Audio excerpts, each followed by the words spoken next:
today to our Women's Annual Women's Day program. Amen.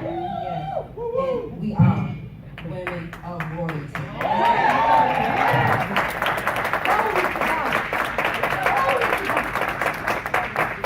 Next, we're going to have the purple by Lady Tammy, Sister Tammy Foot. Amen.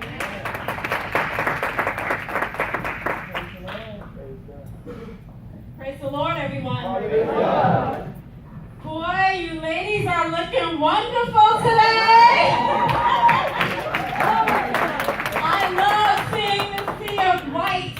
You are truly women of royalty. Amen. Just giving honor to God, who is the head of my life. Giving honor to our pastor and co-pastor Foot.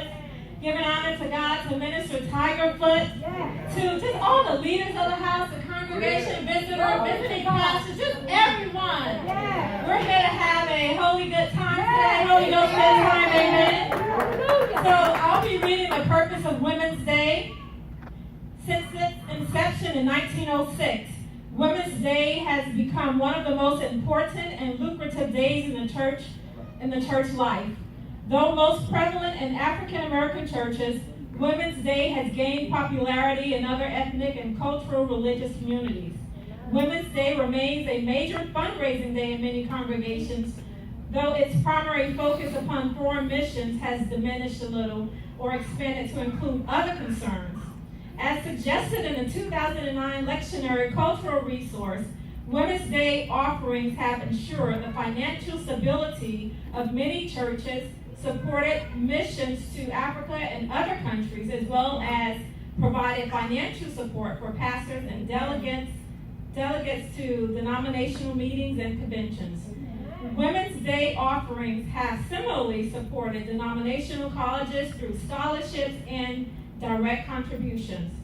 Perhaps the most significant impact of Women's Day is that it continues to afford women an opportunity to plan, worship, and proclaim the gospel as speakers and preachers, as well as address the unique joys, struggles, and concerns in the lives of women in our worship communities and in the large society in which we live. Of particular note is the attention given to the experiences of biblical women in many Women's Day sermons, inviting women and their worship communities to value women's contributions to religious life and acknowledge the injustices in church and community against which women continue to struggle. Women have accomplished much in religious life since 1906, yet there is much work to be done. In light of our ongoing efforts to affirm women and girls in church and society, we celebrate Women's Day and women like Nanny Burroughs, who took the risk of speaking at a time when women were just beginning to carve out a space for themselves in many churches throughout our nation. As a young girl growing up in Virginia during the late 19th century, Nanny Helen Burroughs wanted to change things for women. After graduating from high school, Burroughs attempted to become a teacher, but no school would hire an African American woman. After many endeavors to find a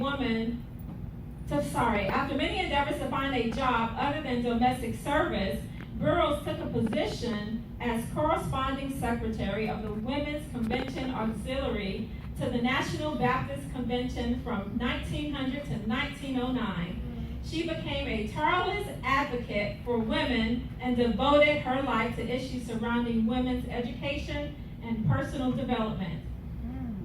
In 1906, Burroughs proposed the creation of Women's Day to the Baptist Convention leadership as a way of remedying the exclusion of women from participating in most church activities. Today, many women continue to claim their voices and proclaim the gospel as preachers and speakers in the face of barriers that deny their right to do so. Therefore, we celebrate this Women's Day while also lamenting the struggle that still exists for our sisters and for persons and communities throughout the world from whom the right to speak and live without suffering has been denied. Amen. And this, 1906, began the purpose of our Women's Day. Amen.